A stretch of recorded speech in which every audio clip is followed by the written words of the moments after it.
If Justice Department Inspector General Michael Horowitz hoped his appearance before the Senate Judiciary Committee would enable him to put an end to Republican claims that the entire FBI investigation into potential ties between President Trump's 2016 campaign and Russia's efforts to swing the 2016 election his way was politically motivated, the opening statement delivered by Chairman Lindsey Graham would have disabused him of that notion almost immediately. Mr. Horowitz was on Capitol Hill on Thursday morning to present the results of his long-running investigation into, among other things, whether FBI officials' decision to open the initial counterintelligence investigation into potential ties between the Trump campaign and Russia was influenced by those officials' political views. Up to the moment of its release on Monday, numerous Trump world figures had spoken of Mr. Horowitz's 467-page opus in reverent tones, with Mr. Trump himself being one of those who promised that the results of the Inspector General's report would validate his claims that more than 2 years of investigations into ties between his 2016 campaign and Russia were a baseless witch hunt conducted by rabid partisans, including former FBI Supervisory Special Agent Peter Strzok and ex-FBI attorney Lisa Page.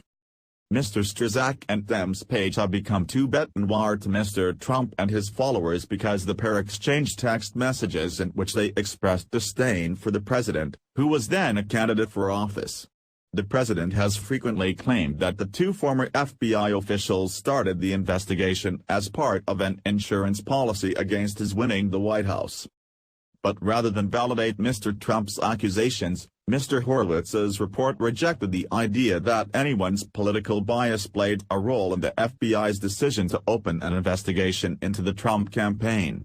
Moreover, it ascribes the decision to open the investigation to Strzok's then supervisor, FBI Counterintelligence Division Assistant Director William Priestap.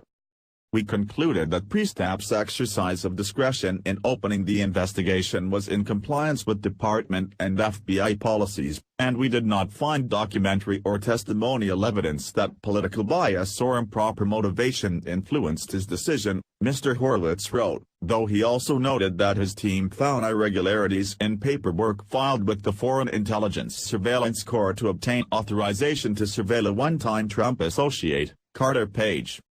Mr. Graham did not appear to accept Mr. Horowitz's finding that the investigation into the Trump campaign was properly predicated, nor his characterization of irregularities in the process used to obtain the FISA warrant on Mr. Page.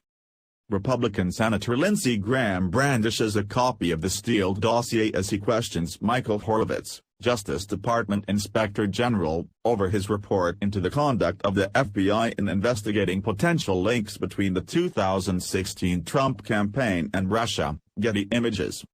What has been described as a few irregularities becomes a massive criminal conspiracy over time to defraud the FISA court, to illegally surveil an American citizen, and keep an operation open against a sitting president of the United States, violating every norm known to the rule of law, Mr. Graham said while delivering a theatrical, rambling 45-minute opening statement that seemed more for the consumption of cable news viewers than anything else, with Mr. Trump's 2020 campaign blasting CNN for not covering the statement live. He described what Mr. Horowitz's team had discovered as an abuse of power I never believed would actually exist in 2019, as if J. Edgar Hoover had come back to life.